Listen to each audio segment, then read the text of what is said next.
Prince born to rule, a peasant woman struggling to survive. When their worlds collide in the heart of a crowded marketplace, a single moment of arrogance sets off a chain of events that will change both their lives forever. But what could possibly make a cold-hearted noble question everything he's ever known? Thank you so much for watching and for all your comments. Let me know at the end if you liked the story and where you're watching from and why you're following this. The morning sun broke through the thick clouds that perpetually hung over the kingdom of England, casting pale golden rays across the cobblestone streets of Thornhaven, a bustling market town nestled in the heart of the realm. The year was 1347, and the land was still recovering from the scars of recent conflicts between neighboring lords. The air carried the mingled scents of freshly baked bread, horse manure, and the earthy aroma of wet stone from the previous night's rain. Merchants called out their wares from wooden stalls that lined the main square, their voices creating a symphony of commerce that echoed off the timber-framed buildings surrounding the marketplace. Prince Edmund of Ravensshire rode through the town gates astride a magnificent black destrier, its coat gleaming like polished obsidian in the weak sunlight. The prince was a vision of royal splendor, his broad shoulders wrapped in a deep crimson cloak lined with wolf fur that billowed dramatically behind him as he moved. The cloak was fastened at his throat with a golden clasp bearing the royal seal of his house. Beneath it he wore a tunic of the finest black leather, embossed with intricate patterns that caught the light, over which sat a breastplate of burnished steel that had been polished to mirror brightness. His dark hair fell to his shoulders in waves that framed a face of striking handsomeness, with sharp cheekbones, a strong jaw, and piercing blue eyes that seemed to look through people rather than at them. At 24 years of age, Edmund was the picture of masculine strength and nobility, standing well over 6 feet tall with a warrior's physique honed by years of training in combat and horsemanship. Behind him rode a contingent of 12 royal guards, each dressed in matching armor of steel and leather, their horses' hooves creating a thunderous rhythm against the ancient stones.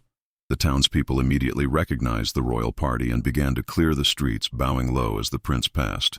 Some whispered excitedly among themselves, craning their necks for a better view of the heir to the throne, while others simply pressed themselves against the walls of buildings, hoping to avoid any unwanted attention from the notoriously temperamental prince. Edmund's reputation preceded him wherever he went. He was known throughout the kingdom as a man of exceptional skill in warfare and politics, having proven himself in several skirmishes against rival houses. However, he was equally known for his arrogance and his contempt for those he considered beneath his station.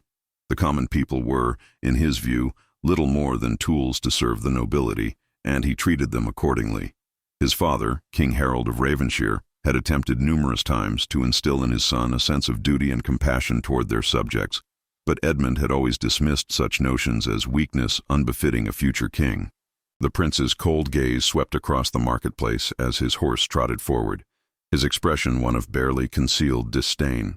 The common folk disgusted him with their rough-spun clothes, their dirt-stained faces, and their perpetual smell of labor and poverty. He pulled his riding gloves tighter, as if the very air they breathed might contaminate him. His destination was the castle of Lord Pemberton, a wealthy nobleman who resided on the far side of Thornhaven, where matters of state and potential alliances were to be discussed. But the journey through this cesspool of humanity was an unfortunate necessity that Edmund endured with visible irritation. As the royal party approached the center of the square, where the crowd was thickest and the noise most cacophonous, a sudden commotion erupted near one of the vegetable stalls. A young woman had stumbled while carrying a large basket of freshly harvested turnips, and the root vegetables had scattered across the cobblestones directly into the path of the prince's horse. The destrier reared slightly, trained as it was to avoid obstacles, and Edmund was forced to pull hard on the reins to bring the animal under control. The girl who had caused the disturbance scrambled to her knees, frantically trying to gather the escaped turnips back into her basket. She was perhaps 20 years of age, with long auburn hair that had partially escaped from beneath a simple linen head covering. Her dress was of plain homespun wool, dyed a faded brown color that spoke of countless washings and years of wear. The fabric was patched in several places, evidence of careful mending by hands that knew the value of every thread. Despite the poverty evident in her clothing, there was something striking about her appearance. Her face, though smudged with dirt from her fall, possessed a natural beauty that transcended her humble circumstances. High cheekbones, full lips, and large hazel eyes that seemed to hold both intelligence and kindness marked her features. Her hands, though roughened by labor, moved with a graceful efficiency as she desperately tried to clear the prince's path. Edmund's face darkened with fury as he brought his horse to a complete stop. The entire marketplace seemed to hold its collective breath, sensing the impending storm. The prince dismounted with the fluid grace of a trained warrior, his boots landing heavily on the stones. He was even more imposing on foot, his height and muscular build making him appear almost larger than life as he strode toward the kneeling girl. "You dare obstruct the path of your prince?" Edmund's voice rang out across the square, cold and sharp as a blade. The crowd instinctively drew back, creating a wider circle around the scene. "Look at me when I address you, peasant." The young woman's hands stilled, a turnip clutched between her fingers. Slowly, she raised her head to meet the prince's gaze, and for a moment, their eyes locked. Edmund saw fear there, certainly, but also something else that ignited his anger further. There was dignity in those hazel eyes, a quiet strength that refused to be completely cowed by his authority. It infuriated him that a common peasant would dare to look upon him with anything other than complete subjugation. I am deeply sorry, Your Highness," the girl stammered, her voice soft but clear despite her obvious terror. She started to rise, still clutching the turnip. "It was an accident. I did not mean to—" "Silence!" Edmund roared, cutting off her words. He stepped closer, looming over her like a predator over its prey. "An accident? Your clumsiness has nearly caused injury to my horse, has delayed my important journey, and has forced me to breathe the same air as you for longer than I can tolerate. What is your name, girl?" The young woman swallowed hard, her fingers tightening around the turnip until her knuckles turned white. "Eleanor, Your Highness. Eleanor Whitmore." "Eleanor Whitmore," Edmund repeated, his tone mocking. He turned to address the crowd that had gathered, raising his voice so that all could hear. "Let this be a lesson to all of you. This creature, this Eleanor Whitmore, has demonstrated the typical incompetence of the peasant class. Too stupid to watch where she walks, too clumsy to perform even the simplest tasks without creating chaos." Eleanor's cheeks flushed red. Whether from shame or anger, it was difficult to tell. She lowered her head, but Edmund was not finished. He reached down and snatched the turnip from her hands, holding it up for all to see. "Is this what passes for valuable cargo among you people? A dirty root vegetable, probably grown in soil fertilized by your own filth?" He threw the turnip to the ground with force, and it split open against the stones. "Your very existence is an offense to those of noble blood. You contribute nothing of value to this kingdom except your labor, and even that you cannot perform without causing disruption." The crowd remained silent, though some faces showed flashes of sympathy for the humiliated girl. Others simply looked away, unwilling to draw the prince's wrath upon themselves. Edmund's guards sat motionless on their horses, their expressions carefully neutral. They had witnessed such scenes before and knew better than to intervene when their prince was in one of his moods. Eleanor slowly raised her head again, and this time there were tears glistening in her eyes. But her voice, when she spoke, held a tremor of something that might have been defiance. "Your Highness, I understand that I have caused you inconvenience, and for that I am truly sorry. But I am not worthless. I work hard to support my family. These turnips were to be sold to feed my younger siblings and my ailing mother. We may be poor, but we have dignity, and we contribute to this kingdom through our honest labor." The marketplace gasped collectively. No one spoke to the prince in such a manner, even if her words were delivered with humility. Edmund's face turned nearly purple with rage. He stepped forward until he was mere inches from Eleanor's face, and when he spoke, his voice was low and dangerous. "Dignity? You speak to me of dignity?" He laughed, a harsh, bitter sound. "You who grovels in the dirt for vegetables, who wears rags that wouldn't be fit to clean my boots, who smells of sweat and poverty. Let me tell you something. Eleanor Whitmore, you have no dignity. You have no value beyond what service you can provide to your betters. And right now, you are providing me with nothing but irritation." Edmund turned away from her, addressing his captain of the guard. "Sir Marcus, make a note of this woman's name.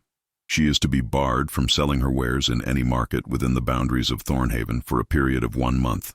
Let her family go hungry as punishment for her insolence and her incompetence." Eleanor's face went pale, the color draining from her cheeks as the full weight of his pronouncement settled upon her. "No, please, Your Highness," she begged, rising to her feet despite her trembling legs. "My family depends on the income from these sales. My mother is ill and needs medicine. My siblings are young and need food. Please, I beg you, punish me however you wish, but do not take away our only means of survival." Edmund's lip curled in disgust. "Your family's survival is not my concern. Perhaps this will teach you and others of your station to be more careful in the presence of your superiors. Now clear this mess from my path before I decide to increase your punishment." Tears now flowed freely down Eleanor's face, but she bent immediately to gather the scattered turnips, her movements frantic and desperate. Several people from the crowd moved forward to help her, casting fearful glances at the prince as they did so. Edmund watched with cold satisfaction for a moment before turning back to his horse. As he placed his boot in the stirrup to remount, an elderly man stepped forward from the crowd. He was thin and weathered, with a long gray beard and kind eyes that had seen many winters. His clothes marked him as a tradesman of some sort, perhaps a carpenter or mason, and he held his worn cap in his hands as he approached the prince. "Your Highness," the old man said, his voice respectful but firm. "If I may speak?" Edmund paused, one foot still in the stirrup, and turned his cold gaze upon the man. "What is it, old man? Have you not witnessed enough this morning?" The elderly tradesman bowed low before speaking. "I have known Eleanor Whitmore since she was a child, Your Highness.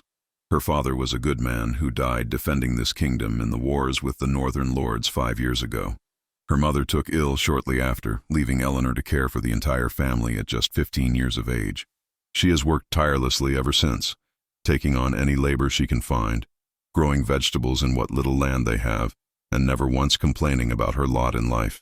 She is one of the most honest and hard-working souls in this town." Edmund's expression did not soften. "And what of it? Am I supposed to excuse her clumsiness because of a sob story? Her father's service to the kingdom does not grant her the right to impede my travel, or to speak to me with anything less than complete deference." The old man straightened, meeting the prince's eyes with surprising courage. "I meant no disrespect, Your Highness. I only wished to provide context for her situation. The girl meant no harm, and the punishment you have decreed will bring great suffering to innocents. Is that the mark of a just ruler?" The marketplace fell completely silent. Even the guards shifted uncomfortably in their saddles. No one questioned the prince's judgment so directly, and the old man had just committed what could be considered an act of sedition. Edmund's hand moved to the hilt of his sword, and for a moment it seemed he might draw it. But instead he laughed, though there was no humor in the sound. "A just ruler?" Edmund repeated, his voice dripping with sarcasm. "Let me educate you about justice, old fool. Justice is maintaining order and hierarchy. Justice is ensuring that those of lower station understand their place and do not presume to inconvenience their betters. This girl's punishment stands, and if anyone attempts to circumvent it by purchasing goods from her family directly or offering them charity, they will face the same ban themselves. Do I make myself clear?" The old man's shoulders sagged in defeat, but he nodded. "Yes, Your Highness. Perfectly clear." Edmund swung himself into the saddle with practiced ease, gathering the reins in his gloved hands. He cast one final contemptuous glance at Eleanor, who was still on her knees gathering the scattered turnips with the help of several townspeople. Her face was streaked with tears and dirt, her shoulders shaking with silent sobs. The sight should have brought him satisfaction, confirmation of his superiority and power over these common folk. Yet as he turned his horse away and spurred it forward, something nagged at the edges of his consciousness, an unfamiliar sensation that he quickly pushed aside as weakness. The royal party proceeded through the remainder of the marketplace in silence, the crowd parting before them like water before the prow of a ship. Edmund kept his gaze fixed, straight ahead, refusing to acknowledge the faces that watched him pass. Some expressions showed fear, others resentment carefully hidden behind masks of deference, and a few revealed nothing but blank acceptance of the way things had always been. The prince cared nothing for any of them. They were background noise in the grand symphony of his life, merely players on a stage where he was the undisputed star. As they left the marketplace behind and began the ascent toward Lord Pemberton's castle, which sat atop a hill overlooking the town, Sir Marcus rode up alongside the prince. The captain of the guard was a man in his early 40s, scarred from many battles, and loyal to the crown beyond question. He had served Edmund's father for 20 years before being assigned to protect the young prince, and in that time had witnessed many displays of princely temperament. Yet even he seemed troubled by the morning's events. "Your Highness," Marcus began carefully, his weathered face thoughtful, "if I may speak freely." Edmund did not look at him, keeping his eyes on the road ahead. "You may speak, though I cannot promise I will care to hear what you have to say." Marcus chose his words with the precision of a man walking through a field of hidden traps. "The girl in the marketplace, Eleanor Whitmore. The punishment you decreed, preventing her from selling her goods, it may seem harsh to some. The people already struggle with the increased taxes needed to fund the kingdom's defenses.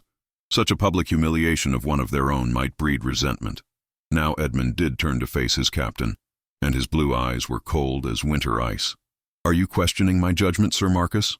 The older man held his gaze steadily. "No, Your Highness. I serve at your pleasure and would never presume to question your authority. I merely offer counsel, as is my duty. Your father, King Harold, often says that a ruler must balance justice with mercy, strength with compassion. The common people need to respect their prince, but they also need to believe that he cares for their welfare." Edmund's jaw tightened, and he turned away once more. "My father is old and soft.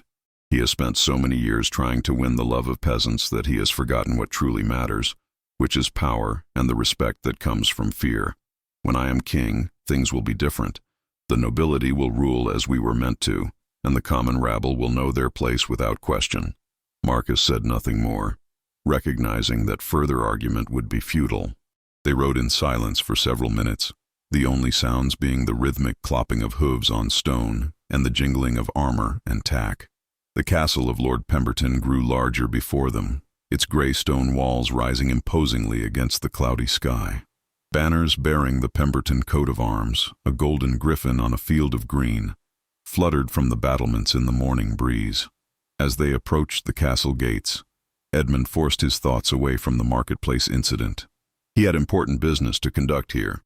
Lord Pemberton was one of the wealthiest nobles in the kingdom, controlling vast lands and commanding the loyalty of thousands of men. An alliance between their houses would strengthen Edmund's position considerably, especially given the uncertain political climate.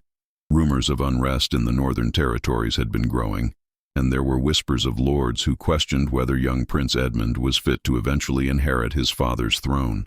This meeting was an opportunity to demonstrate his diplomatic skills and secure valuable support. The gates swung open to admit them, and they rode into a spacious courtyard where servants rushed forward to take their horses. Edmund dismounted and strode toward the main entrance of the keep, where Lord Pemberton himself waited to greet his royal guest. The lord was a rotund man in his 60s, with a florid face and thinning gray hair. He wore a tunic of deep green velvet trimmed with golden thread, and multiple rings adorned his pudgy fingers. Despite his soft appearance, Lord Pemberton was known as a shrewd negotiator and a careful political player. "Your Highness," Lord Pemberton bowed deeply, his multiple chins wobbling with the movement. "What an honor to receive you in my humble home. Please come inside. I have had my cook prepare a feast worthy of royalty." Edmund allowed a tight smile to cross his features. "Lord Pemberton, your hospitality is appreciated. I trust we will have much to discuss regarding the future of our great kingdom." The two men entered the castle, followed by Sir Marcus and several other guards, while the rest of the royal contingent remained in the courtyard. The interior of Pemberton's keep was lavishly decorated, with tapestries depicting hunting scenes covering the stone walls, and thick rushes mixed with sweet herbs covering the floors. Servants bowed and curtsied as they passed, their eyes downcast in the presence of their prince. They were led to a private chamber where a table had been set with silver plates and goblets. A fire crackled in the massive hearth, driving away the perpetual chill that seemed to permeate all stone buildings in England. Lord Pemberton gestured for Edmund to take the seat of honor, and once they were both settled, servants began bringing forth platters of roasted meats, fresh bread, cheese, and wine. As they ate, Lord Pemberton steered the conversation toward matters of state. "Your Highness, I have heard disturbing reports from my agents in the north. Lord Thorncastle has been making overtures to several lesser nobles, speaking of reforms and changes to the traditional order of things. He suggests that the common people should have more rights, that taxes should be reduced, and that nobles should be held more accountable for their treatment of their subjects. Dangerous talk, if you ask me. Edmund's expression darkened. Lord Thorncastle was an old adversary, a nobleman who shared his father's soft-headed ideas about compassion and justice. Thorncastle has always been a fool. He would see the entire kingdom descend into chaos with his radical notions. The natural order exists for a reason. The nobility rules because we are superior in breeding, in education, in every way that matters. To suggest otherwise is to invite anarchy. Lord Pemberton nodded vigorously, pleased with the prince's response. My thoughts exactly, Your Highness. However, his words find purchase among some of the younger lords who have not yet learned the wisdom of tradition. I fear that when you ascend to the throne, you may face opposition from those who have been swayed by his rhetoric. Edmund leaned back in his chair, his fingers drumming on the armrest. Which is precisely why I am here, Lord Pemberton. I need to know that when the time comes, I can count on the support of powerful lords such as yourself. Together we can crush any rebellion before it truly begins and maintain the order that has served this kingdom for generations.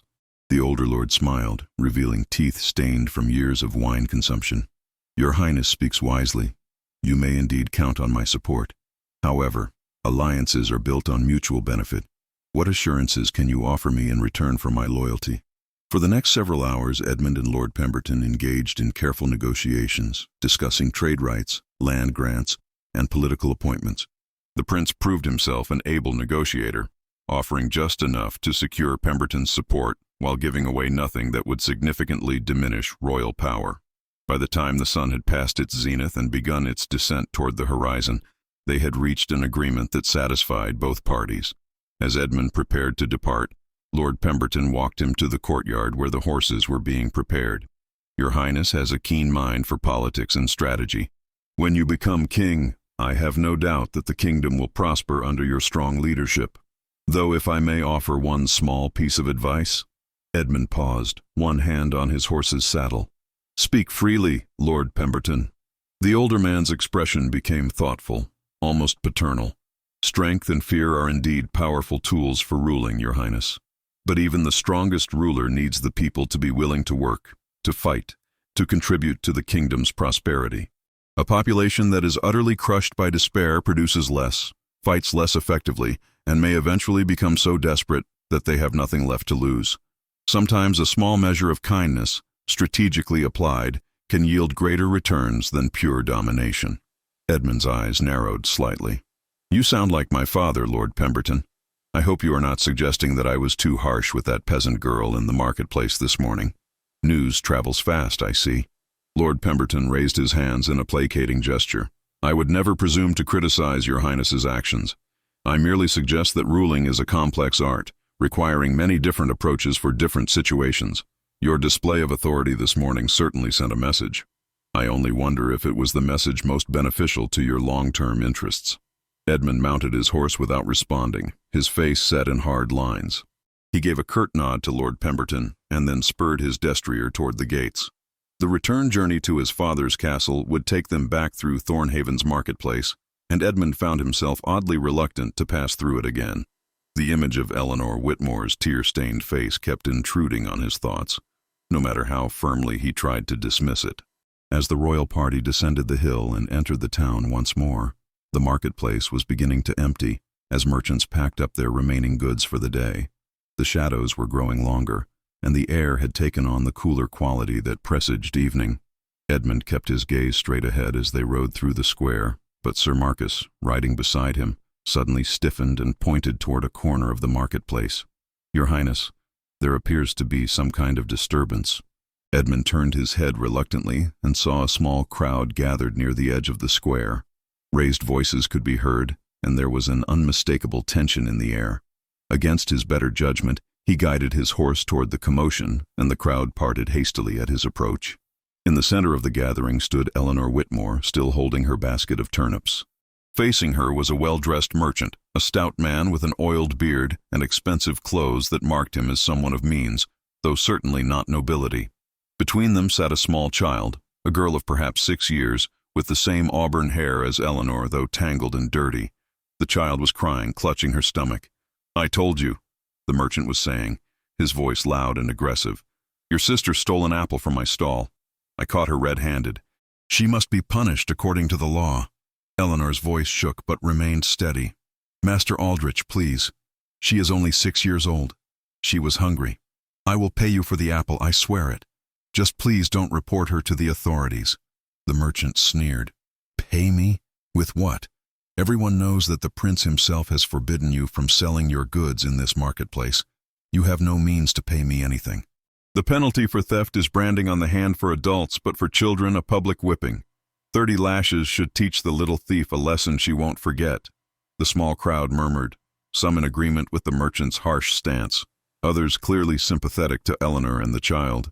Edmund sat on his horse, watching the scene unfold with a strange feeling in his chest. He could simply ride on. This was not his concern, and yet something made him speak. What is happening here? All eyes turned to the prince, and the crowd fell silent. The merchant's face lit up with an ingratiating smile, and he bowed deeply. Your Highness, what perfect timing. I was just explaining to this woman that her sister has committed theft from my stall. As a law-abiding merchant, I am duty-bound to report such crimes to the town guard. Edmund looked down at the crying child, who couldn't have weighed more than 40 pounds soaking wet. Her dress was little more than rags, and her thin arms and hollow cheeks spoke of prolonged hunger. Edmund found himself staring at the child with an intensity that surprised him. Her small frame trembled with fear and cold, her bare feet dirty and scratched from walking on rough cobblestones. The apple core lay on the ground beside her, evidence of her desperate hunger. Something about the sight stirred an unfamiliar emotion in the prince's chest, though he could not name it. He had seen poverty before, countless times, and it had never affected him. Yet this moment felt different somehow, though he could not understand why. Eleanor stepped forward, placing herself protectively between the child and the merchant, her hands raised in supplication toward the prince. Your Highness, please. This is my youngest sister, Anna. She is only 6 years old, and she doesn't understand the gravity of what she has done. Our mother is very ill with fever and cannot leave her bed. I have been trying to care for my siblings, but with the ban you have placed upon me, I have no way to earn money for food. Anna was hungry and acted without thinking. I take full responsibility for her actions. The merchant interjected quickly, his voice oily with false concern. Your Highness, while I sympathize with their plight, we cannot allow theft to go unpunished. If we excuse this child, then every beggar and vagrant will think they can steal from honest merchants without consequence. The law must be upheld, or society will crumble into chaos. Edmund's mind raced with conflicting thoughts. The merchant was right, of course. The law was clear about theft, and exceptions could not be made based on sympathy or circumstance. To do so would be to show weakness, to suggest that the established order could be bent according to the whims of emotion rather than the rigid structure of justice. And yet, as he looked at the terrified child and her desperate sister, he found himself hesitating in a way that was entirely foreign to his nature. Sir Marcus leaned closer from his horse, his voice low enough that only Edmund could hear. Your Highness, perhaps this is an opportunity to demonstrate the mercy that Lord Pemberton spoke of. The child is clearly starving, and the theft was of a single apple worth perhaps a halfpenny. The punishment of 30 lashes would likely kill one so young and frail. Edmund's jaw clenched. He was being tested, he realized, not just by the people watching this scene unfold, but by something deeper within himself. The easy path would be to simply ride away and let the town guard handle the matter according to law. Or he could support the merchant's demand for punishment, reinforcing his earlier display of authority and power. But there was a third option, one that Lord Pemberton had hinted at, one that his father had tried countless times to teach him. He could show mercy. The very thought repelled him. Mercy was weakness. Mercy was what his father showed, and it had made the old king soft and ineffective. The nobility across the kingdom whispered that King Harold had lost his edge, that he cared more for the approval of peasants than for maintaining proper order. Edmund had sworn he would never be like his father in that regard. He would rule with an iron fist, and the people would respect him through fear if not through love. But as he looked down at little Anna, still crying and clutching her empty stomach, something in Edmund's carefully constructed worldview began to crack.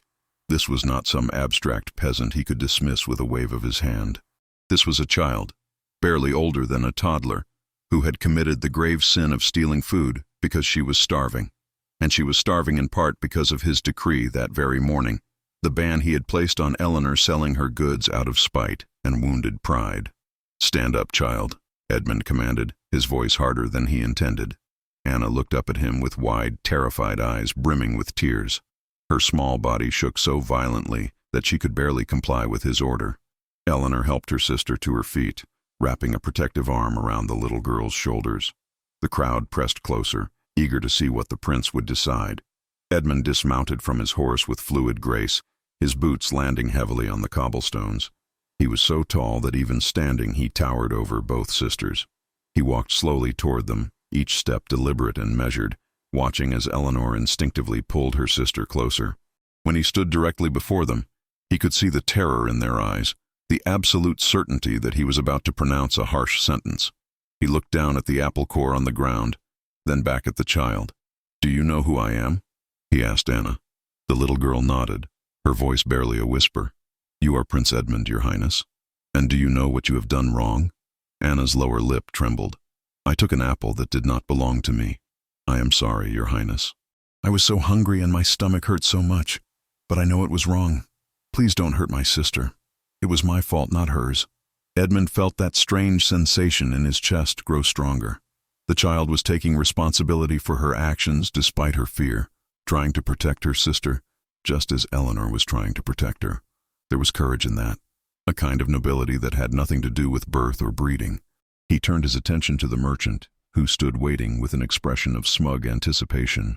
"Master Aldrich, you say the child stole an apple from your stall. What is the value of this apple?" The merchant puffed out his chest importantly. "The apples in my stall are of the finest quality, Your Highness, imported from orchards in the southern counties. Each one is worth at least a penny, perhaps more." Edmund raised an eyebrow. "A penny? That seems rather expensive for a single apple. I have purchased entire baskets of apples for less than a shilling. Are you perhaps inflating the value to increase the severity of the crime?" The merchant's face reddened slightly. Well, Your Highness, the apple was of exceptional quality, and the principle of the matter—" "The principle," Edmund interrupted, his voice taking on a dangerous edge, "is that you are attempting to have a starving child whipped for stealing an apple worth perhaps a halfpenny at most. Tell me, Master Aldrich, how much profit did you make in the marketplace today?" The merchant looked confused by the question. I am not sure, Your Highness. Perhaps 5 or 6 shillings after expenses." 5 or 6 shillings, Edmund repeated. "That is 120 to 144 pence. And yet you would see a child scarred for life, possibly killed, over the theft of half a penny's worth of fruit. Does that seem proportionate to you?" The crowd began to murmur, and the merchant's confident expression faltered. "Your Highness, I merely seek to uphold the law. Theft is theft, regardless of the value of the item stolen." Edmund turned away from the merchant and looked at Eleanor. She was watching him with an expression of desperate hope mixed with confusion. He could see the question in her eyes. Why was he, who had humiliated her so cruelly just hours before, now apparently defending her sister? He wondered the same thing himself. "Eleanor Whitmore," he said formally, "you stated that you take full responsibility for your sister's actions. Is that correct?" Eleanor straightened her shoulders, lifting her chin with that same dignity he had seen in the marketplace earlier. "Yes, Your Highness. I am the head of my family since my father's death. Whatever Anna has done reflects upon me and my failure to properly care for her. If punishment must be meted out, let it fall upon me, not upon a hungry child who knew no better." Edmund studied her face, noting the determination there despite the fear.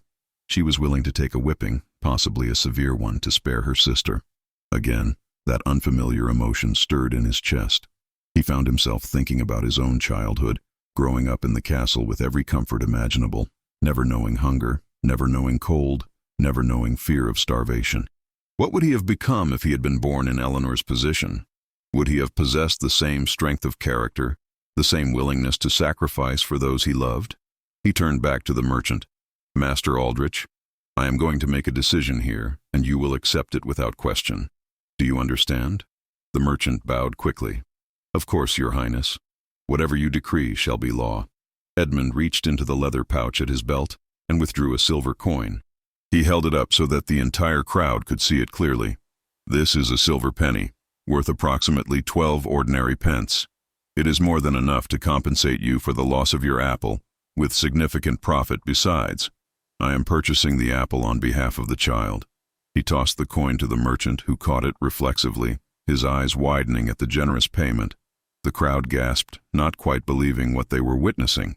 Edmund then turned to Anna, and his voice, while still firm, lost some of its harsh edge. "Child, you have committed theft, which is a serious crime regardless of your circumstances. However, I am going to show you mercy this one time, and this one time only. Do you understand that if you ever steal again, there will be consequences?" Anna nodded vigorously, tears streaming down her face. "Yes, Your Highness. Thank you, Your Highness. I promise I will never steal again." Edmund looked at Eleanor, and their eyes met once more. He saw gratitude there, certainly, but also that stubborn dignity that refused to be completely broken. Something about that look disturbed him in ways he could not articulate. "As for you, Eleanor Whitmore, I am reconsidering the punishment I imposed this morning. The ban on your selling goods in the marketplace is hereby reduced from 1 month to 1 week. Use that time to reflect upon being more careful in the future, but know that I do not wish to see innocent children starve because of your mistakes." Eleanor's eyes widened, and she dropped into a deep curtsy, her voice thick with emotion. "Thank you, Your Highness. Your mercy is, I cannot express how grateful I am. May God bless you for your kindness." Edmund felt uncomfortable with her gratitude, unsure how to respond to it. He turned abruptly and strode back to his horse, mounting quickly. Sir Marcus was watching him with an expression that might have been approval, though the captain was too disciplined to show much emotion. As the royal party prepared to depart, the old man who had spoken earlier in Eleanor's defense stepped forward once more. "Your Highness," he called out, "if I may say so, you have shown great wisdom today. A true king knows when to be strong and when to be merciful. Your father would be proud." Edmund's first instinct was to rebuke the old man for the presumption of speaking to him again, but instead, he simply nodded curtly and urged his horse forward. The ride back to the royal castle was accomplished in heavy silence. Edmund's mind churned with conflicting thoughts and emotions that he had spent his entire adult life learning to suppress. The cold, rational part of his brain insisted that he had made a mistake, that showing mercy to the peasant girl and her sister was a sign of weakness that would be interpreted as such by both the nobility and the common people. And yet, another part of him, a part he had long tried to bury beneath layers of aristocratic pride and carefully cultivated arrogance, whispered that perhaps he had done the right thing for once in his privileged life. Sir Marcus rode beside him, maintaining a respectful distance, but clearly wanting to speak. Finally, as they crested a hill and the royal castle came into view, its towers silhouetted against the darkening sky, the captain could contain himself no longer. "Your Highness, if I may speak plainly, what you did back there in the marketplace was the action of a true leader. You balanced justice with mercy, upheld the law while also recognizing the humanity of those involved. King Harold will be pleased when he hears of it." Edmund's jaw tightened. "My father will hear nothing of it unless you or one of the guards chooses to inform him, which I would prefer you did not do. What happened today was simply a matter of practical politics. Nothing more." Lord Pemberton's words made sense from a strategic standpoint. A completely crushed population is less productive than one that believes their ruler occasionally takes their welfare into account. Marcus was quiet for a moment, and when he spoke again, his tone was careful. "Is that truly all it was, Your Highness? Strategic calculation? Because from where I sat, it seemed like something more. You looked at that child and saw a human being in need, not just a political pawn." Edmund rounded on him, his blue eyes flashing with anger. "Do not presume to tell me what I saw or felt, Sir Marcus. You forget yourself. I am your prince, not your son or your student. I make decisions based on what is best for the kingdom and for my future reign. Sentiment has no place in governance." The captain bowed his head in acknowledgement of the rebuke, but Edmund could see that the older man was not convinced. They completed the journey to the castle without further conversation, passing through the massive gates as the sun finally disappeared below the horizon, plunging the countryside into darkness relieved only by the torches that lined the castle walls. King Harold's castle was an imposing structure of gray stone that had stood for over 200 years, surviving sieges, storms, and the slow erosion of time. Its thick walls and high towers spoke of strength and permanence, a physical manifestation of royal power that had been passed down through generations. Edmund had grown up within these walls, learning statecraft and warfare, protocol and politics, everything necessary to eventually take his father's place as ruler of the kingdom.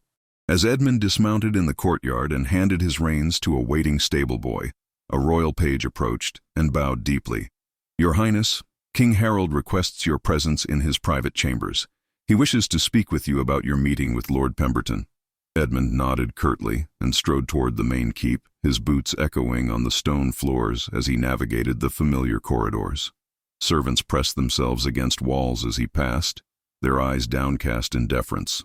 He climbed the broad staircase to the upper levels where the royal family's private quarters were located, and knocked once on the heavy oak door that led to his father's chambers. "Enter," came the king's voice, strong despite his advancing years. Edmund pushed open the door and stepped inside. King Harold sat in a high-backed chair near the fireplace, a thick wool blanket across his lap, despite the warmth from the flames. At 62 years of age, the king still possessed the bearing of a warrior, though time had bent his once straight spine and turned his dark hair to gray. His face was lined with the cares of 4 decades of rule, but his eyes remained sharp and intelligent, missing nothing.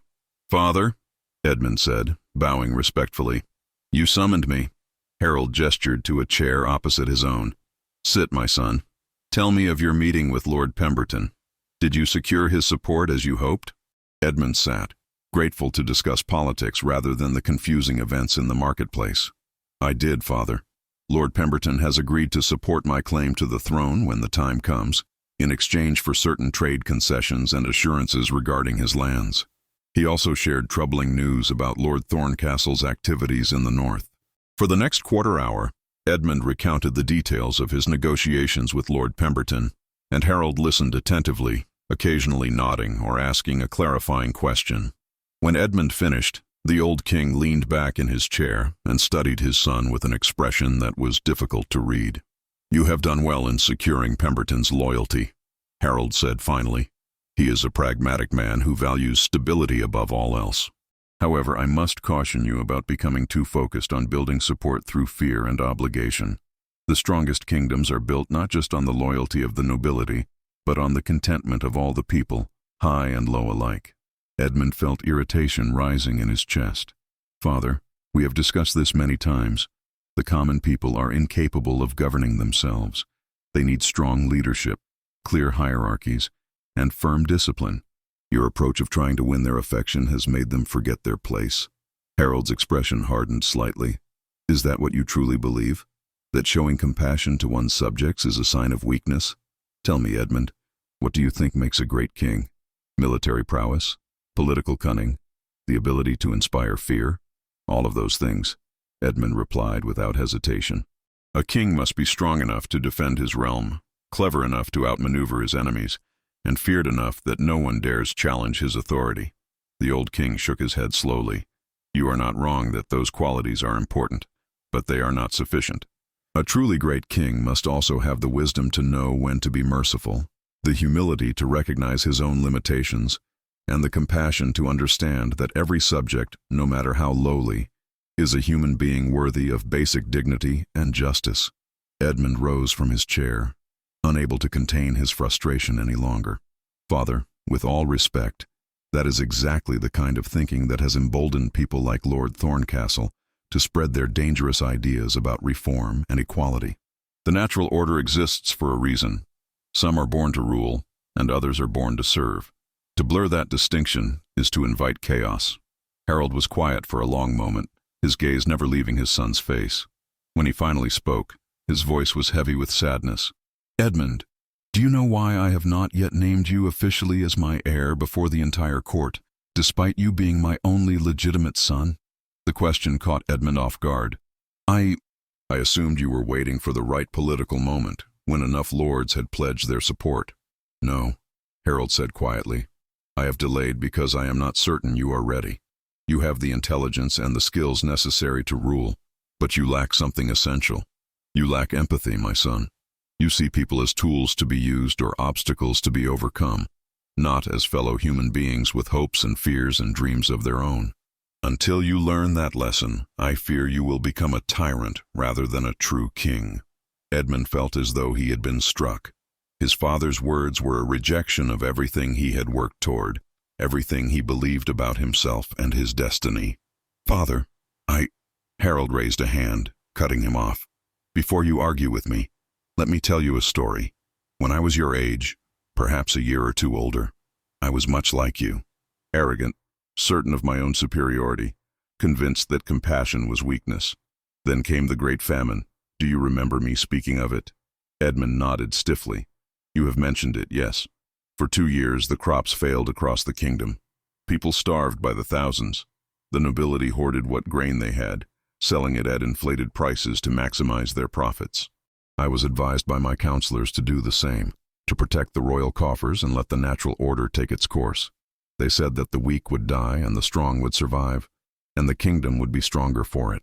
Harold's eyes grew distant, lost in painful memories. "But I chose differently.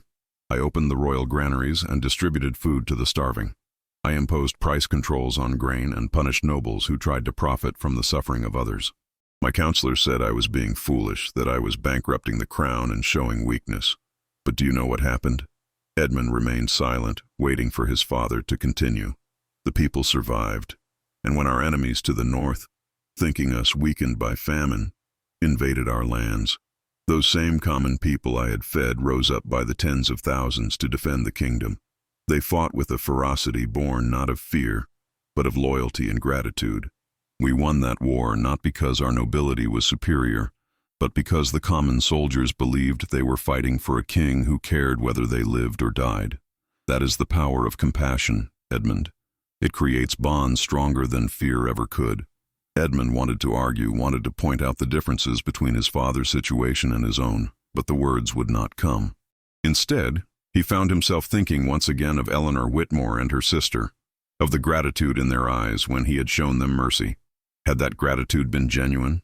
Would they remember that moment? Or would they only remember the humiliation that had preceded it?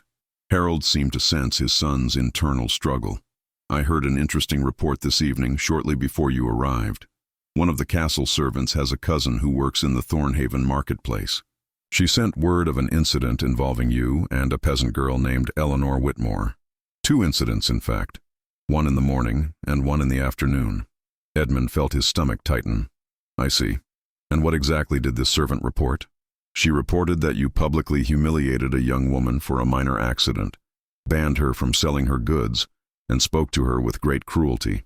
She also reported that later in the day, you showed unexpected mercy to the woman's young sister who had been caught stealing an apple, and that you reduced the woman's punishment considerably. Is this account accurate?" Edmund's first instinct was to defend his actions, to explain the strategic reasoning behind both the cruelty and the mercy, but something about his father's steady gaze made him pause. Finally, he spoke the truth. "It is accurate, Father. I do not fully understand why I acted as I did in either instance.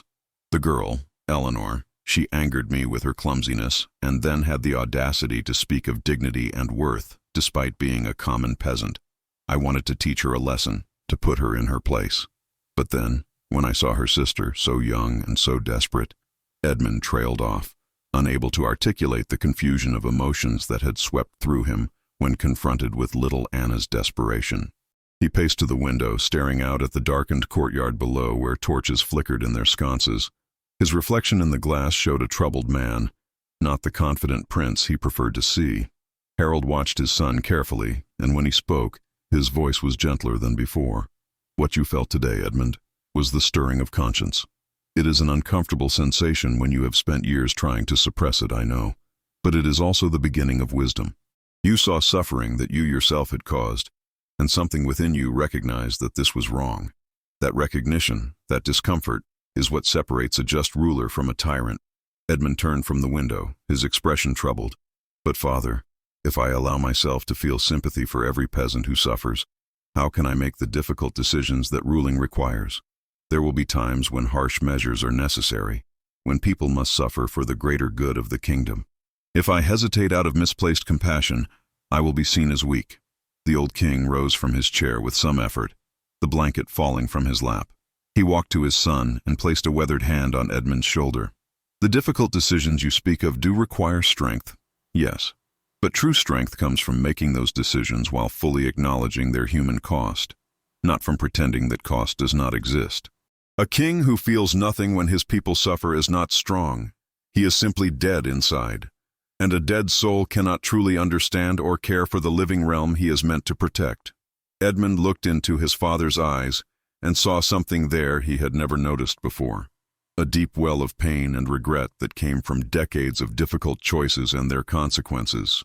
For the first time, he understood that his father's compassion was not weakness or sentiment, but rather something earned through hard experience and reflection.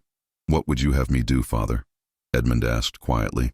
"How do I reconcile the need to maintain order and authority with this feeling that what I did to Eleanor Whitmore was wrong?" Harold smiled, though it was tinged with sadness. "You start by acknowledging that both things can be true simultaneously. Yes, she was careless and did obstruct your path. A correction of some kind may have been warranted. But the degree of humiliation you subjected her to, the harshness of the punishment, these were excessive and born of pride rather than justice. As for how to reconcile this, that is a question you must answer for yourself through action and reflection." The king returned to his chair and settled back into it with a slight grimace of discomfort. "I have a task for you, Edmund. Tomorrow I want you to return to Thornhaven, not as a prince touring his domain, but as an observer. Go disguised as a common traveler, without your guards or your royal trappings. Spend time among the people, see how they truly live, understand their struggles and their joys. Only then can you begin to develop the wisdom necessary to rule them justly." Edmund's eyes widened in shock. "Father, that is impossible. The heir to the throne cannot simply wander among commoners in disguise. It would be dangerous, undignified, and entirely improper. What if I were recognized? What if something happened to me? Sir Marcus will accompany you, also in disguise, to ensure your safety." Harold replied calmly. "As for dignity, true dignity comes from character and wisdom, not from fine clothes and royal titles. Some of the most dignified people I have ever known were peasants who faced hardship with courage and grace. And some of the most undignified were nobles who hid their weakness and cruelty behind their bloodlines and wealth." Edmund wanted to refuse, to argue that this was beneath him and unnecessary, but something in his father's expression told him that this was not a request, but a command, perhaps even a test. If he wanted to eventually be named heir officially, he would need to prove himself worthy in his father's eyes. "Very well, Father," Edmund said finally, though his tone was reluctant. "I will do as you ask, but I maintain that this is an unusual and potentially dangerous course of action." Harold's expression softened into something approaching approval. "I know it is difficult, my son. Change always is, but I believe this experience may teach you things that no amount of formal education or military training ever could. Now go and rest. You have a long day ahead of you tomorrow." Edmund bowed to his father and left the chamber, his mind racing with thoughts of the coming day. As he walked through the corridors to his own rooms, he passed servants who bowed and courtiers who stepped aside respectfully.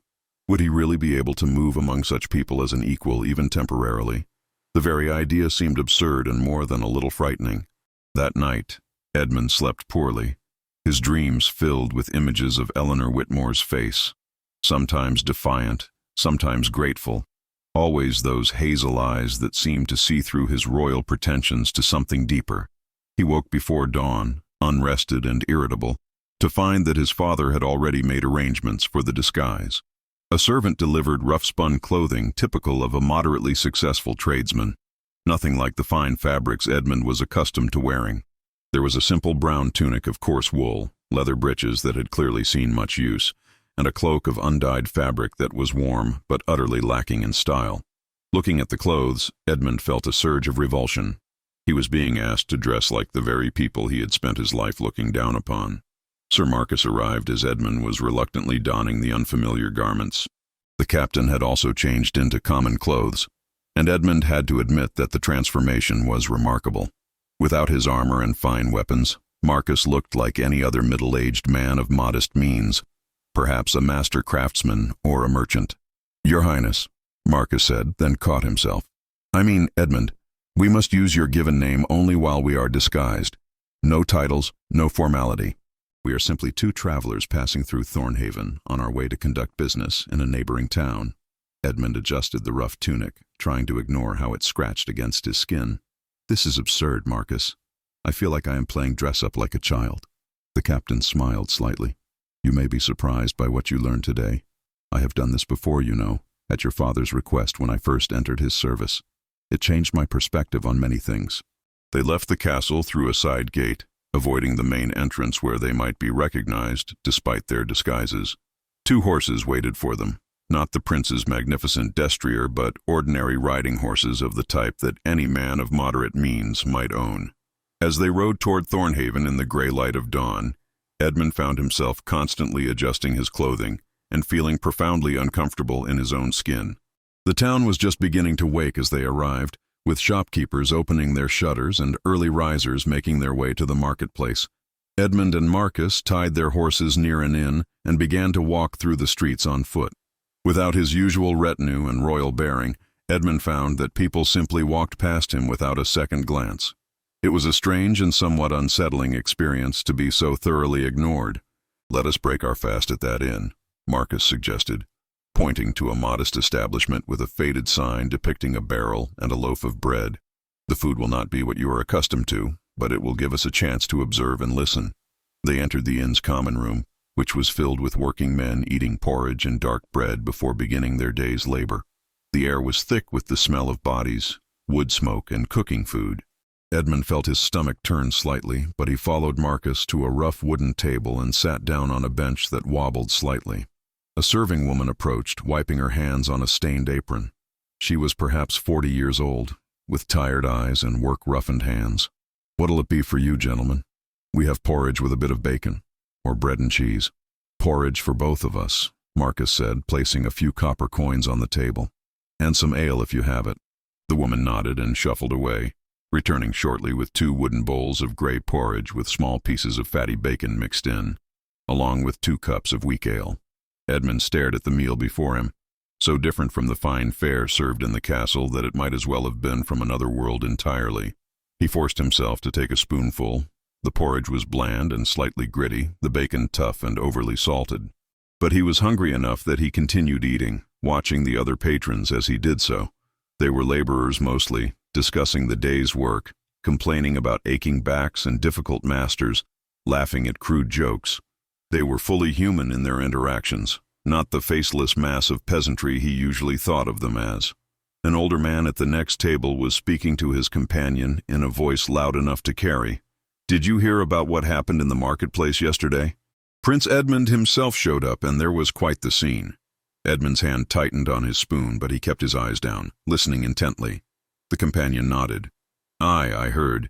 He humiliated Eleanor Whitmore something fierce in the morning, banned her from selling her goods for a month. But then later, when her little sister was caught stealing an apple, he showed mercy, paid for the apple himself, and reduced Eleanor's ban to just a week. Strange behavior from a prince known for his harshness." The older man grunted. "Maybe the stories about him being cruel are exaggerated, or maybe he was having a change of heart.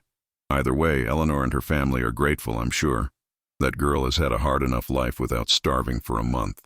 "True enough," the companion agreed. "Lost her father in the wars. Mother's sick with fever for near on 2 years now.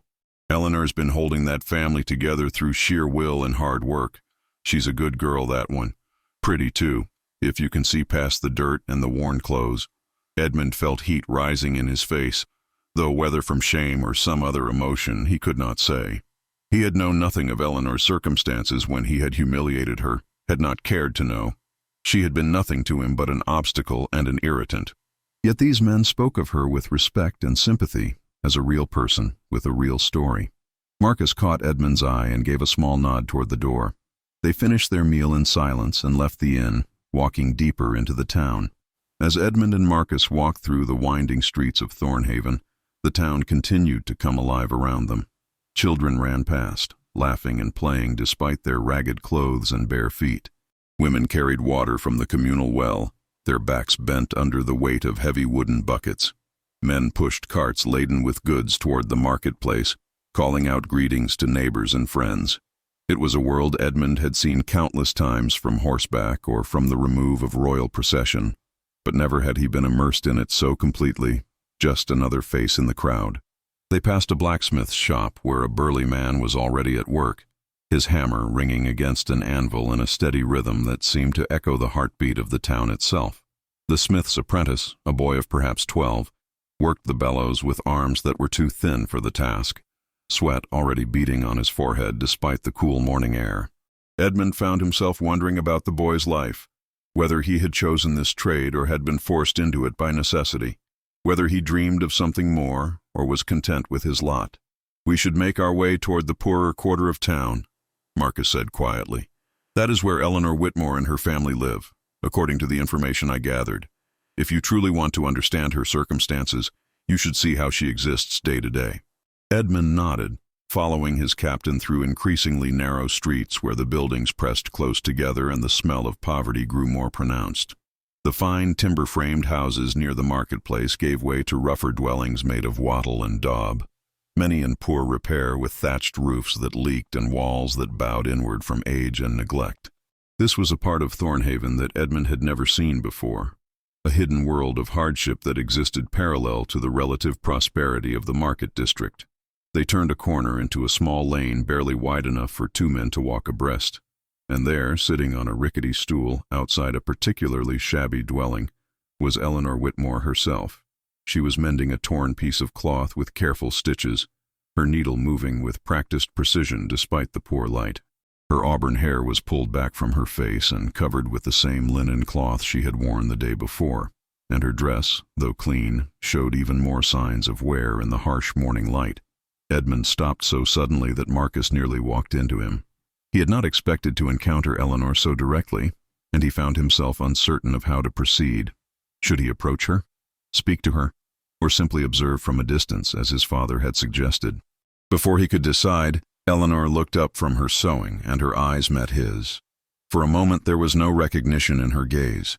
She saw only a stranger, a man in common clothes who might be a tradesman or a traveler. But then something shifted in her expression. A flicker of curiosity, perhaps, and she offered a small, polite smile. "Good morning," she said, her voice carrying the quiet courtesy of someone who had been raised to be respectful despite her circumstances. "Are you lost? This lane does not lead to the marketplace." Edmund realized with a start that she truly did not recognize him. Without his royal garments and his aura of authority, without his guards and his horse, he was just another man. The realization was both liberating and deeply unsettling.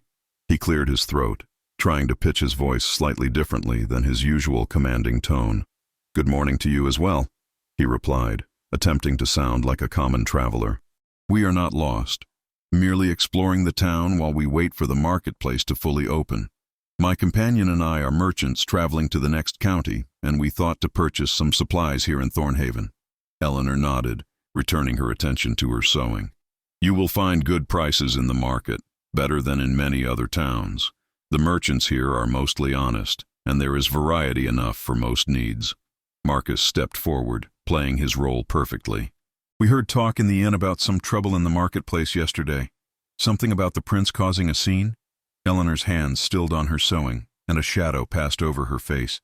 "Yes," she said quietly. "There was an incident. Prince Edmund can be harsh in his judgments. But he also showed unexpected mercy later in the day, so perhaps there is more to him than his reputation suggests."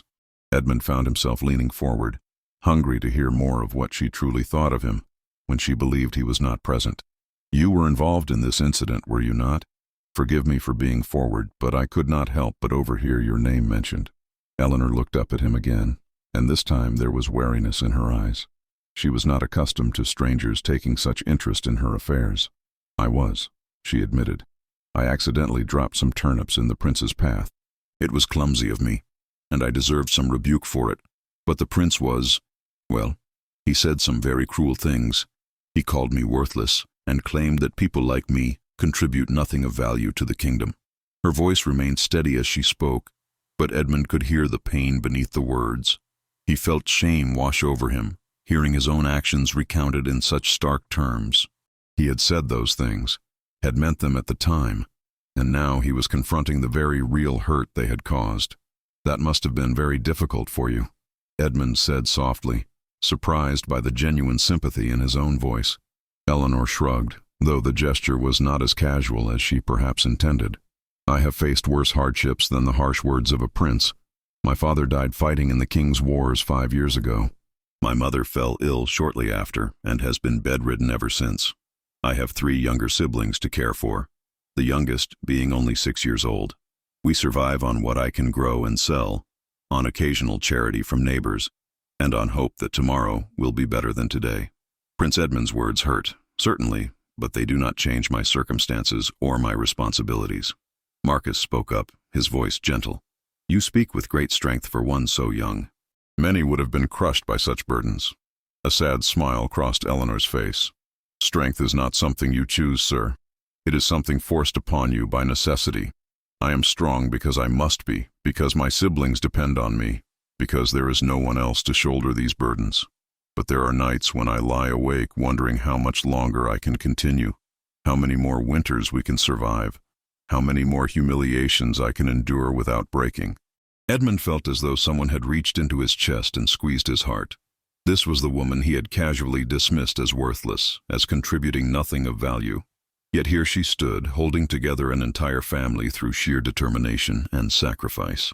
She possessed a nobility of spirit that had nothing to do with bloodlines or titles, a courage that shamed his own comfortable existence. Your siblings, Edmund said, searching for a way to continue the conversation, to learn more about this remarkable woman. They are well? I heard that the youngest was caught stealing an apple yesterday. Eleanor's face flushed with shame, and she looked down at her sewing once more. Yes, Anna, my youngest sister. She was so hungry, you see. I have been banned from selling in the marketplace for a week, which means no income to buy food. We had eaten nothing but thin porridge for 2 days, and Anna saw that apple and could not resist. I take full responsibility for her actions. I failed to properly supervise her, failed to find another way to feed her. But the prince showed her mercy, did he not? Marcus prompted. Eleanor nodded slowly. He did, which surprised everyone, myself included. He paid for the apple and reduced my marketplace ban from a month to just a week. I am grateful for that mercy, truly I am. But I cannot help but wonder why he was so cruel in the morning and so kind in the afternoon. What changed in those few hours? Was it genuine compassion or simply political calculation? I suppose it does not matter. The result is the same. My family will eat again soon. Edmund wanted desperately to explain himself, to tell her that what had changed was that he had seen her sister's desperate hunger and recognized, perhaps for the first time in his life, that his actions had real consequences for real people. But he could not reveal himself without destroying the purpose of this disguised visit. Instead, he asked, "What will you do during this week when you cannot sell in the marketplace? How will you feed your family?" Eleanor set aside her sewing and stood, gesturing to the small plot of land behind her dwelling. We have a garden, small but productive when the weather cooperates. I will harvest what I can and perhaps trade with neighbors for other necessities. I also do mending and washing for those who can afford to pay a few pennies for such services. It will be difficult, but we will manage. We always do. Edmund followed her around the side of the house and saw the garden she spoke of. It was indeed small, perhaps 20 feet on each side, but every inch had been utilized with impressive efficiency. Root vegetables grew in neat rows, herbs clustered near the house where they could be easily accessed, and a few precious fruit bushes occupied the sunny corner. It was clear that this plot of land had been tended with great care and knowledge. You have quite the skill with growing things, Marcus observed. This garden is better organized than many I have seen on noble estates. Eleanor smiled, and for a moment her face was transformed, the worry and hardship falling away to reveal the true beauty that lay beneath. My father taught me before he went to war. He said that a well-tended garden could mean the difference between survival and starvation for a family like ours.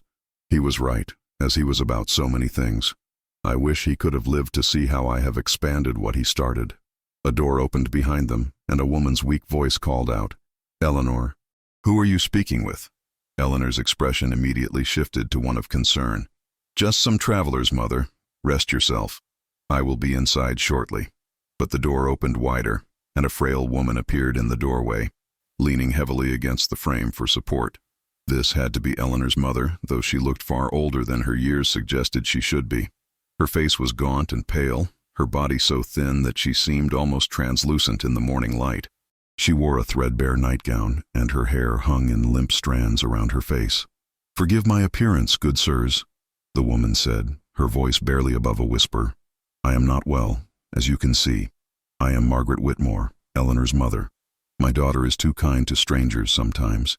You must not let her give you what little we have." Eleanor rushed to her mother's side, wrapping a supportive arm around the frail woman's waist. "Mother, you should not be out of bed. The morning air is too cold for you. Please, let me help you back inside." But Margaret Whitmore gently resisted her daughter's efforts, her tired eyes studying Edmund and Marcus with a mixture of curiosity and wariness. "I heard voices and wanted to ensure that my daughter was safe. There are those who would take advantage of a young woman in our circumstances." Edmund felt another stab of shame pierce through him. Here was a mother so ill she could barely stand, yet still trying to protect her daughter from potential threats. What kind of world had he created through his indifference and cruelty, where a sick woman felt compelled to leave her sickbed out of fear for her child's safety? "You have nothing to fear from us, madam," Edmund said, and he meant it with every fiber of his being. "We are merely travelers who stopped to ask directions. Your daughter has been most kind and helpful. We mean no harm to her or to your family." Margaret studied him for a long moment, and Edmund had the unsettling sensation that, despite his disguise, she could somehow see through to his true identity. But finally, she nodded and allowed Eleanor to guide her back inside. Eleanor settled her mother into a chair near the small hearth where a meager fire provided some warmth, then covered her with a thin blanket that had been patched so many times it was difficult to tell what the original fabric had been. "I apologize for my mother's suspicion," Eleanor said as she rejoined Edmund and Marcus outside. "We have learned to be cautious. Not everyone who comes to this part of town has good intentions." "There is no need to apologize," Marcus assured her. "A mother's protective instinct is admirable, especially when she is clearly suffering from illness herself. How long has she been unwell?" Eleanor's face clouded with worry. "Nearly 2 years now. It began as a fever after my father's death. The grief weakened her, I think, and the fever took hold. She has never fully recovered. Some days are better than others, but she grows weaker with each passing month. I have consulted with the town healer, but the medicines she needs are expensive, far beyond what I can afford." Edmund's mind raced. He could solve this problem with a snap of his fingers, a word to the royal physician, a bag of gold coins, access to the finest medical care available in the kingdom. But he was supposed to be a common traveler, with no more resources than Eleanor herself. Or was he? His father had sent him here to learn, but surely that did not mean he should stand by and watch people suffer when he had the power to help. "What if there was a way to obtain the medicine your mother needs?" Edmund asked carefully. "What would you require?" Eleanor shook her head sadly.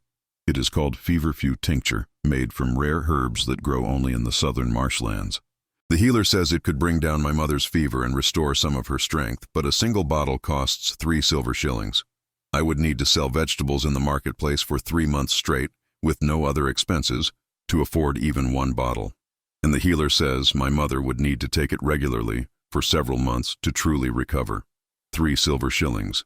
The amount was laughably small to someone of Edmund's station, equivalent to perhaps the cost of a single royal meal. Yet to Eleanor it represented an impossible fortune, the difference between her mother living or slowly dying. The injustice of it struck Edmund with the force of a physical blow. Before he could stop himself, Edmund reached into the pouch at his belt and withdrew several silver coins. "Please take this," he said, holding out the money to Eleanor. "Consider it payment for the valuable information you have provided about the town and the marketplace." Eleanor stared at the coins in shock, making no move to take them. "Sir, I cannot accept this. I have done nothing to earn such payment. You asked me a few simple questions, nothing more. This is far too much money." "Nevertheless, I insist," Edmund pressed. "My companion and I have been blessed with some success in our trading, and we can spare this amount. Please use it to purchase the medicine your mother needs. No one should have to watch a parent suffer when help is available."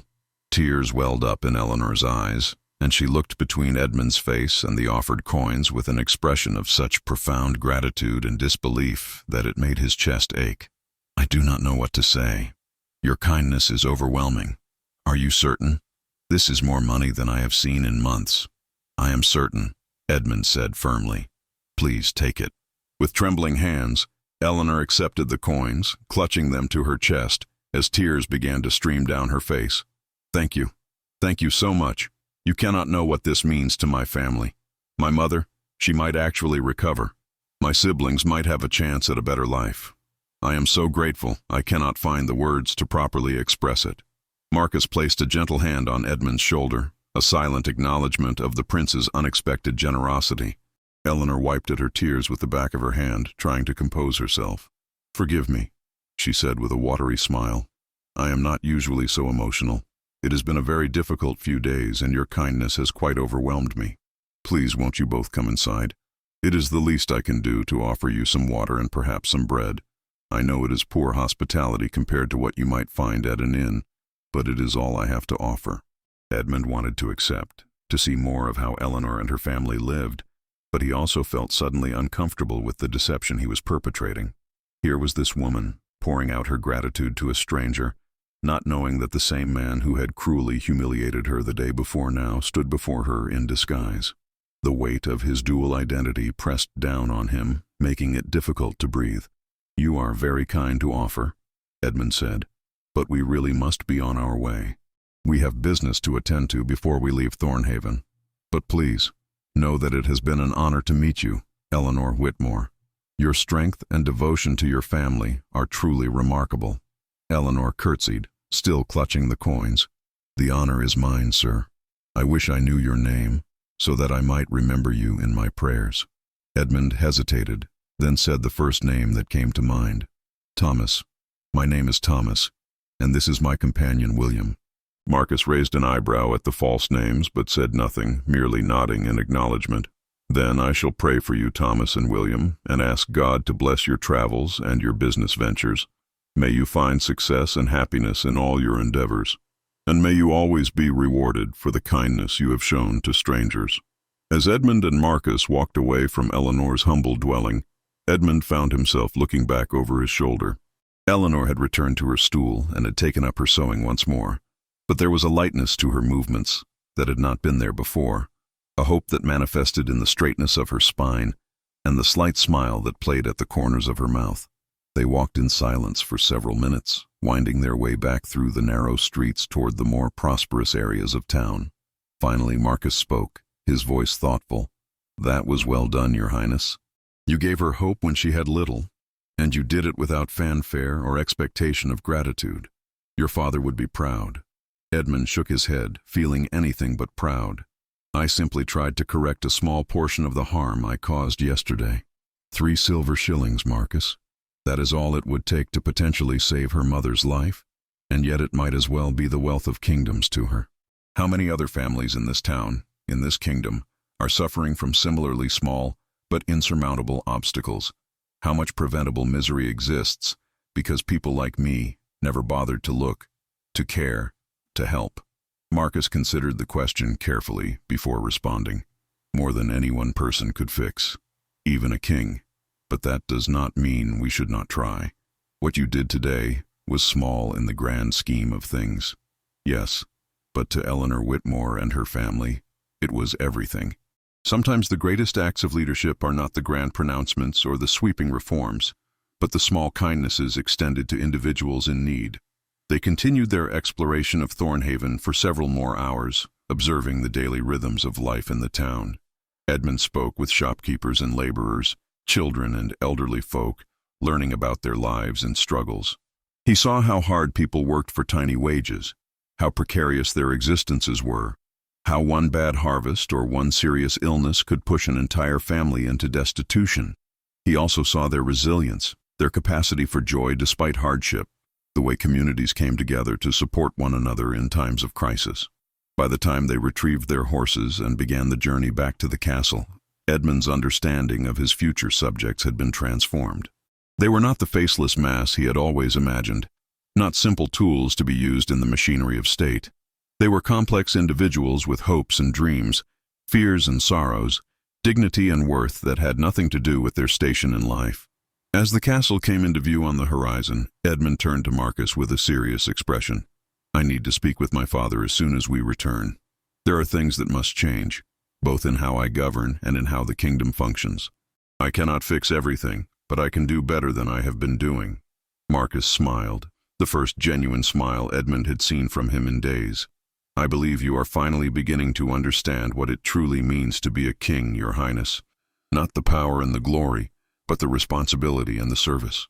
They entered the castle through the same side gate they had used that morning, and Edmund quickly changed back into his royal garments, though they felt somehow constrictive and artificial after a day in common clothes. He went immediately to his father's chambers and found the old king sitting in his usual chair by the fire, a thick book of accounts open on his lap. "Father," Edmund said without preamble, "I went to Thornhaven as you asked.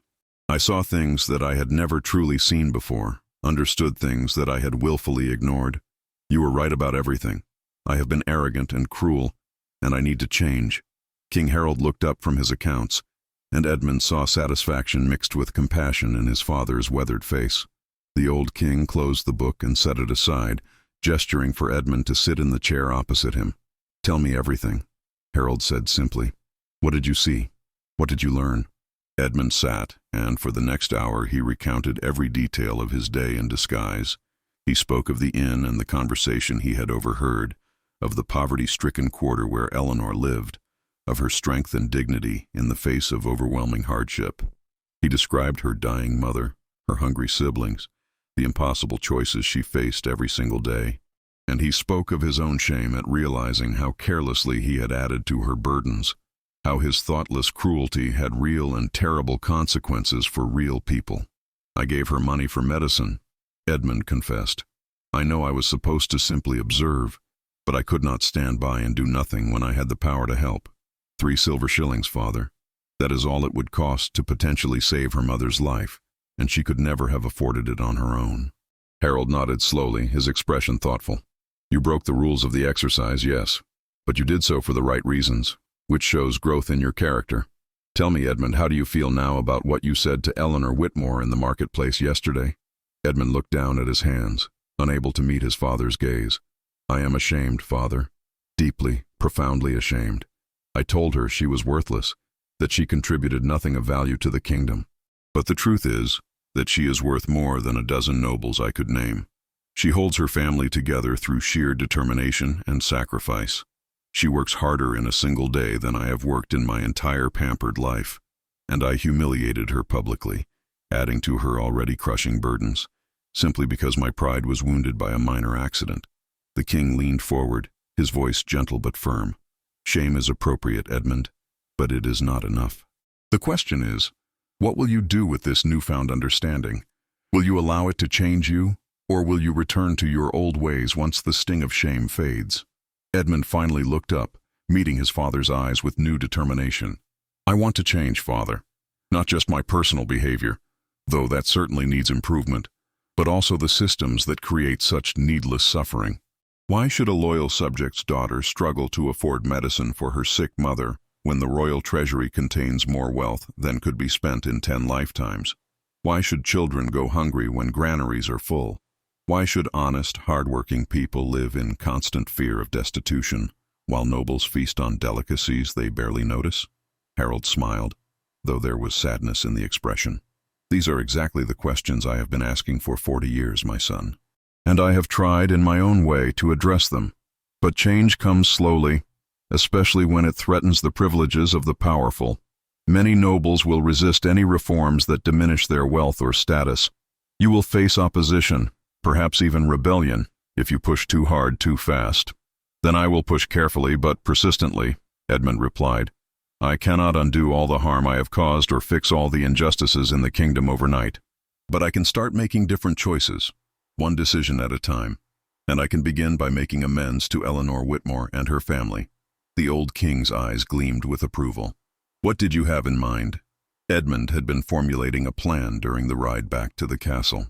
"First, I want to personally apologize to her, as myself, without disguise or pretense.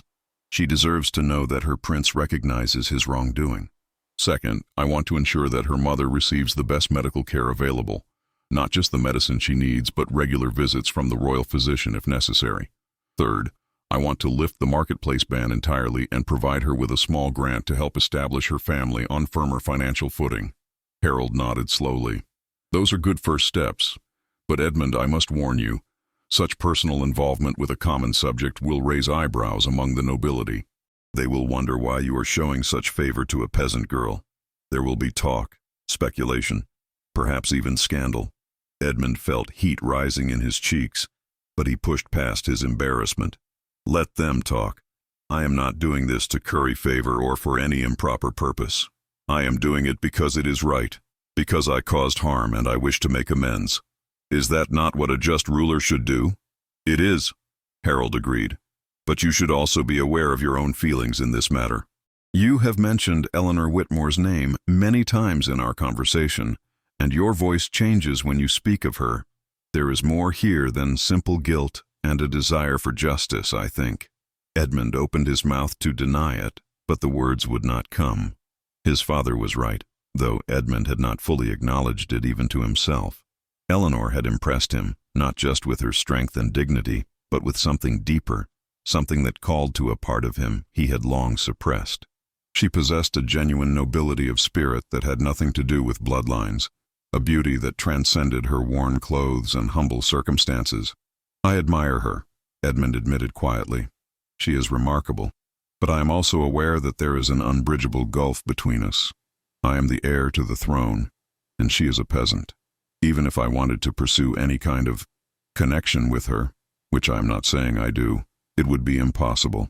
The nobility would never accept it, and it would damage both our reputations. Harold was quiet for a long moment, staring into the fire.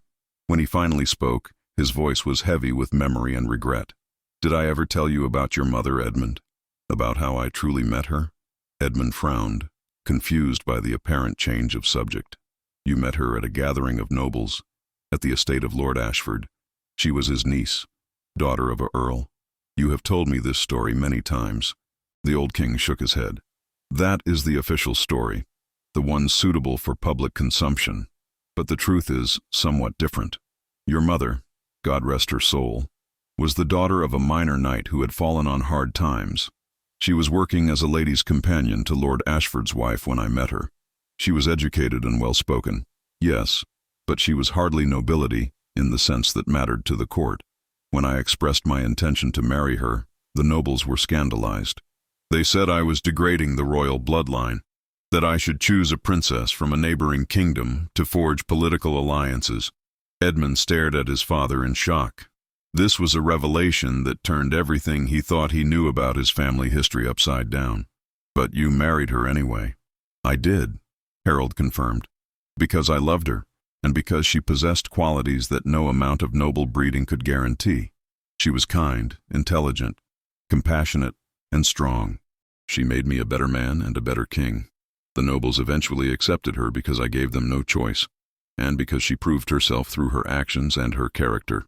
By the time she died giving birth to your stillborn brother 10 years ago, she was beloved by the entire kingdom, noble and common alike. Edmund felt tears pricking at his eyes. His mother had died when he was 14, and he had mourned her deeply, but he had never known this part of her story. Why did you never tell me this before? Because you were not ready to hear it, Harold said gently. You were so certain of your own superiority, so convinced that blood and breeding were what mattered most. You would have dismissed it as sentiment or weakness. But now, after today, perhaps you can understand what I am trying to tell you. Worth is not determined by birth, Edmund. It is determined by character, by choices, by how we treat others and how we face adversity. Edmund absorbed this information, his mind reeling with the implications. Are you suggesting that I should pursue Eleanor Whitmore? That I should consider marrying a peasant? Harold raised his hands in a calming gesture. I am suggesting nothing of the sort, at least not yet. You barely know the girl, and she certainly does not know the real you. What I am saying is that if you find yourself drawn to her, you should not automatically dismiss those feelings simply because of her station. Get to know her as a person, make your amends, help her family, and see what develops naturally. If nothing comes of it, then at least you will have done the right thing. But if something does develop, if you find that you care for her and she for you, then do not let the prejudices of others stop you from pursuing happiness. Edmund nodded slowly, his mind already racing ahead to the next steps. I will go to her tomorrow, in my full capacity as prince. I will apologize and offer assistance. Beyond that, I cannot say what will happen. But I promise you, Father, that I will be guided by what is right rather than what is easy or expected. The old king smiled with genuine warmth. That is all I have ever wanted to hear you say, my son. Now go, rest, Tomorrow will be an important day, perhaps one of the most important of your life. Edmund left his father's chambers and made his way to his own rooms, where he spent a restless night alternating between anticipation and anxiety. When dawn finally came, he dressed with unusual care in his finest clothes, a deep blue tunic embroidered with silver thread over black leather breeches, with his crimson cloak fastened at the throat with the royal seal. He wanted to look like a prince, yes, but not the arrogant, cruel prince who had humiliated Eleanor in the marketplace. He wanted to project authority tempered with humility, strength balanced with compassion. Sir Marcus and a small contingent of guards accompanied him on the ride to Thornhaven, but Edmund instructed them to remain at a distance when they reached Eleanor's dwelling. He wanted this conversation to be as private as possible, without the intimidating presence of armed men looming over them. Edmund dismounted from his horse and approached Eleanor's dwelling with a mixture of determination and trepidation. The morning sun had just cleared the rooftops, casting long shadows across the narrow lane. He could see Eleanor in her small garden, kneeling in the dirt as she carefully harvested vegetables, her movements efficient and practiced. She had not yet noticed his approach, and for a moment Edmund simply watched her, struck once again by the grace and dignity she possessed despite her humble circumstances. When his shadow fell across the garden, Eleanor looked up, and the expression that crossed her face was extraordinary. First came surprise, then recognition, then a complex mixture of emotions that Edmund could not fully parse. Fear mixed with gratitude, wariness combined with hope. She scrambled to her feet, brushing dirt from her worn dress, and dropped into a deep curtsy that made Edmund's heart ache. "Your Highness," she said, her voice carefully controlled, "this is an unexpected honor. How may I serve you?" Edmund stepped closer, acutely aware of how different this encounter was from their first meeting. Then he had loomed over her with cruelty and contempt. Now he approached with humility and purpose. "Eleanor Whitmore, I have come to speak with you about what happened 2 days ago in the marketplace. May I have a few moments of your time?" Eleanor's eyes widened slightly, but she nodded. "Of course, Your Highness. Would you like to come inside? My mother is sleeping, but we could speak quietly." "Actually, I would prefer to speak out here if you do not mind," Edmund said. "What I have to say should be said in the light of day, not hidden away." Eleanor looked puzzled but gestured to a rough wooden bench that sat against the side of her house. "Please sit if you wish, Your Highness." Edmund sat, and after a moment's hesitation, Eleanor sat beside him, maintaining a respectful distance. Up close, Edmund could see the signs of her hard life more clearly, the calluses on her hands, the premature lines around her eyes from squinting in the sun, the thinness of her frame from too many missed meals. Yet even these marks of hardship could not diminish her beauty, which seemed to shine from within. "Eleanor," Edmund began, then paused, searching for the right words. This was harder than he had anticipated. "2 days ago, I treated you with inexcusable cruelty. I humiliated you publicly, said terrible things about your worth as a person, and imposed a harsh punishment for what was clearly an accident. I want you to know that I am deeply ashamed of my actions, and I have come here today to apologize to you formally and sincerely." Eleanor stared at him in shock, her mouth falling slightly open. "Your Highness, I do not know what to say. Princes do not apologize to peasants. It is not done. Perhaps it should be done more often," Edmund replied. "A wrong is a wrong, regardless of the respective stations of those involved. I was cruel to you, Eleanor, and cruelty is never justified, especially not when directed at someone who was simply trying to make an honest living. You spoke of having dignity despite your poverty, and you were right. You have more dignity in your smallest finger than many nobles I know possess in their entire beings. I was wrong to mock that, wrong to try to crush your spirit, wrong in every way that matters." Tears began to well up in Eleanor's eyes, and she quickly looked away, trying to compose herself. "Your Highness is very kind to say such things. I confess your words in the marketplace cut deeply, not because I believed them exactly, but because they came from someone with the power to make them true, to make my life even more difficult than it already was. When you reduced my ban and showed mercy to my sister, I began to think that perhaps there was more to you than the reputation suggested. And now, hearing you apologize, I am certain of it." Edmund felt warmth spread through his chest at her words. "I have also come to tell you that the marketplace ban is lifted entirely, effective immediately. You may resume selling your goods whenever you wish. Additionally, I have arranged for the royal physician to visit your mother and provide whatever treatment she needs, at no cost to your family. The medicine you purchased yesterday was a good start, but I want to ensure she receives the best care available." Eleanor turned back to face him, and now tears were flowing freely down her cheeks. "Your Highness, this is too much. I do not deserve such generosity. I am nobody, just a poor girl trying to keep her family alive." Edmund reached out instinctively and took her hand, then immediately wondered if he had overstepped. But Eleanor did not pull away. Her hand was rough from work but warm, and it fit perfectly in his own. "You are not nobody, Eleanor. You are somebody. You are a daughter honoring her father's memory, a sister caring for her siblings, a woman of remarkable strength and character. You deserve far more than I am offering you, and I intend to do more if you will allow it." Eleanor looked down at their joined hands, her expression wondering. "Why are you doing this, Your Highness? Truly, why? Is it merely guilt over your harsh words, or is there something more?" Edmund knew this was the moment of truth. He could deflect, could claim it was simply about justice and making amends. But something in Eleanor's direct gaze demanded honesty, the same honesty she had shown him from their first encounter. At first it was guilt, Edmund admitted. "My father sent me back to Thornhaven in disguise yesterday, to observe how people truly live. I came to your home, spoke with you and your mother, though you did not recognize me. I gave you money for medicine, calling myself Thomas." Eleanor gasped, her free hand flying to her mouth. "That was you? The traveler who was so kind, who gave me the silver? I thought there was something familiar about him, but I could not place it. You came back to see the consequences of your actions?" "I did," Edmund confirmed, "and what I saw changed me, Eleanor. I saw your strength, your devotion to your family, your refusal to be broken by circumstances that would have crushed a lesser person. I saw that my father was right about everything he had tried to teach me, that worth has nothing to do with birth or wealth, that true nobility comes from character and choices. And I also saw something else, something I am still trying to fully understand myself." Eleanor's voice was barely a whisper. "What did you see, Your Highness?" Edmund took a deep breath, knowing that what he was about to say would change everything between them, for better or worse.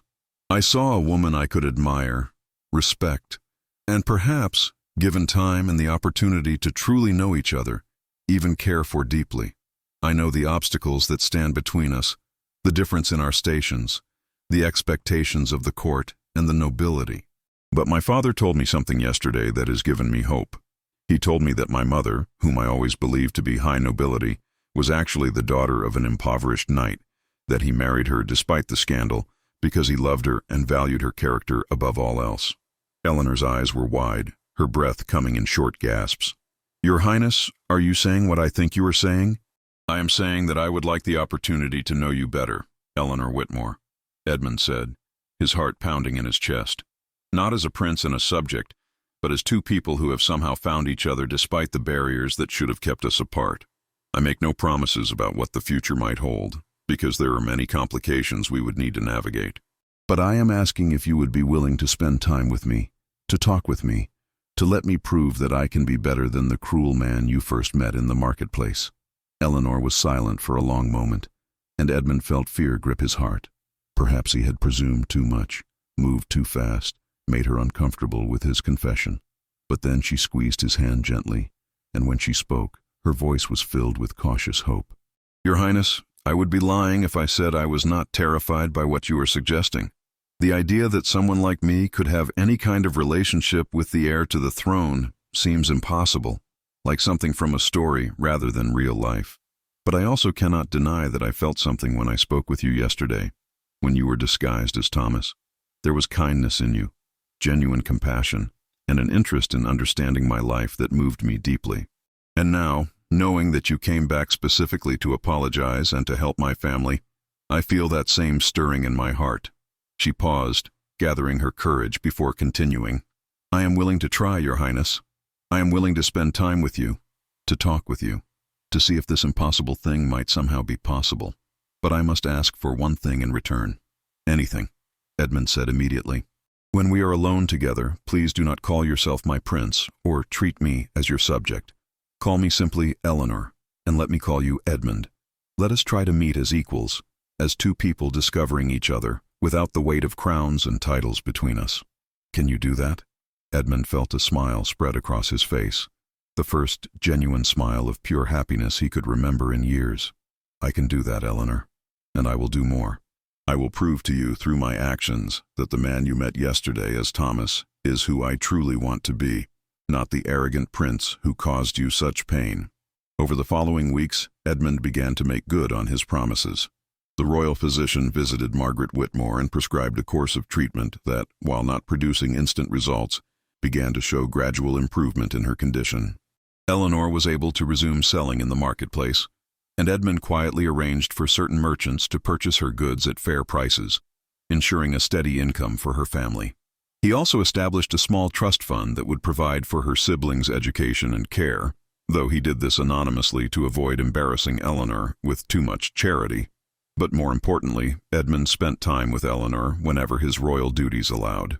He would visit her home in the evenings, sometimes in disguise and sometimes openly as the prince, and they would talk for hours about everything and nothing.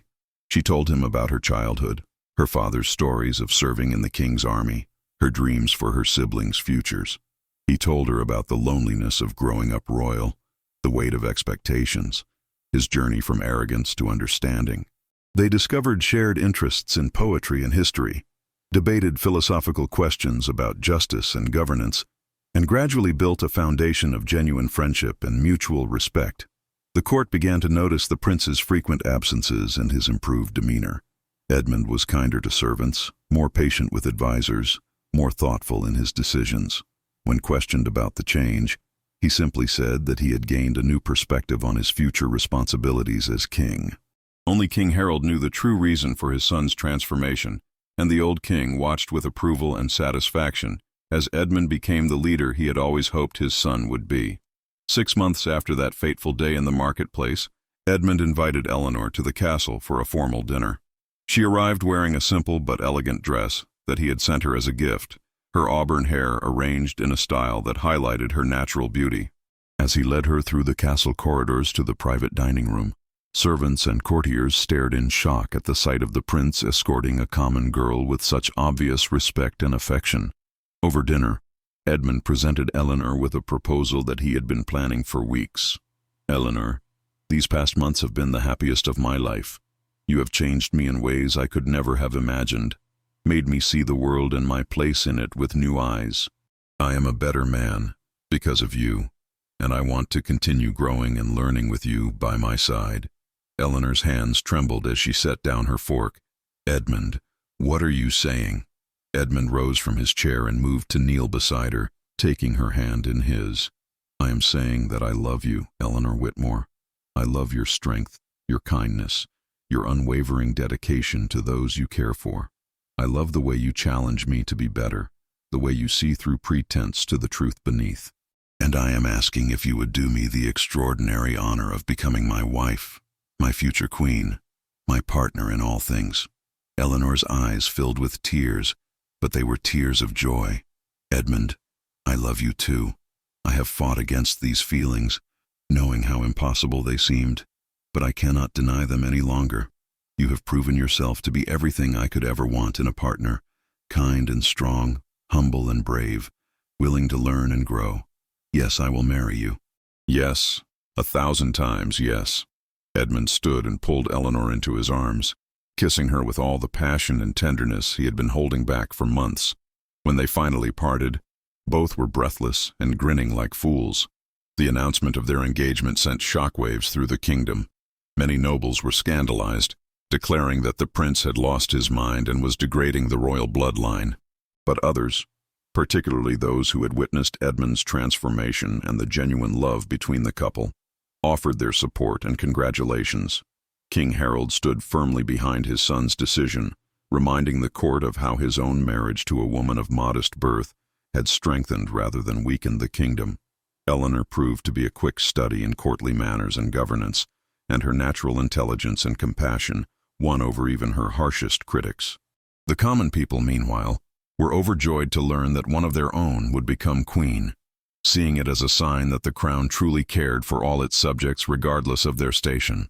The wedding took place a year after Edmund's first visit to Eleanor's home, in the great cathedral at the heart of the kingdom.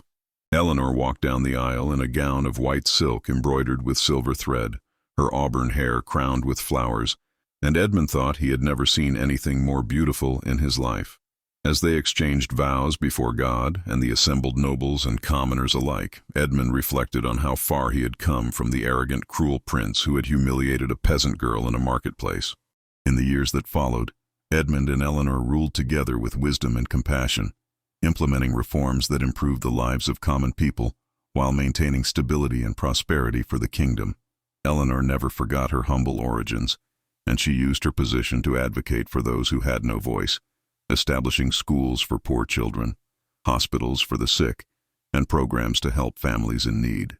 Edmund, for his part, became known as one of the greatest kings in the realm's history, beloved by both nobility and commoners for his justice, his strength, and his unwavering dedication to all his subjects.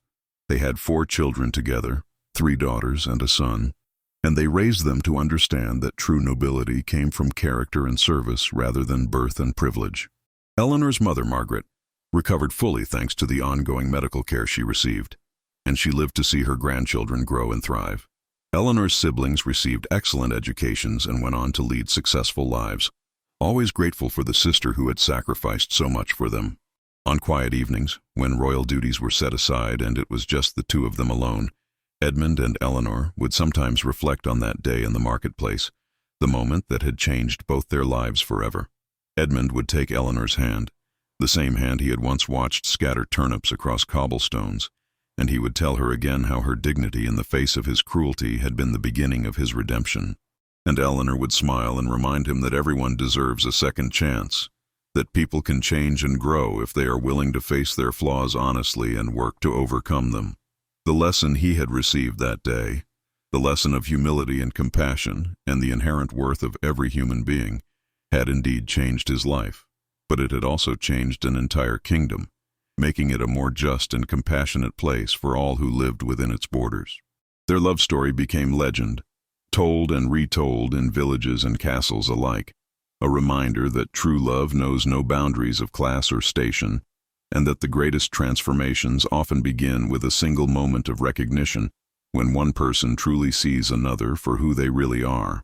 Prince Edmund had humiliated a peasant woman in public simply because she was poor, but the lesson he received had not only changed his life, it had redeemed it, giving him the chance to become the man he was always meant to be, and to find the love that would sustain him through all the challenges of ruling a kingdom with justice and mercy.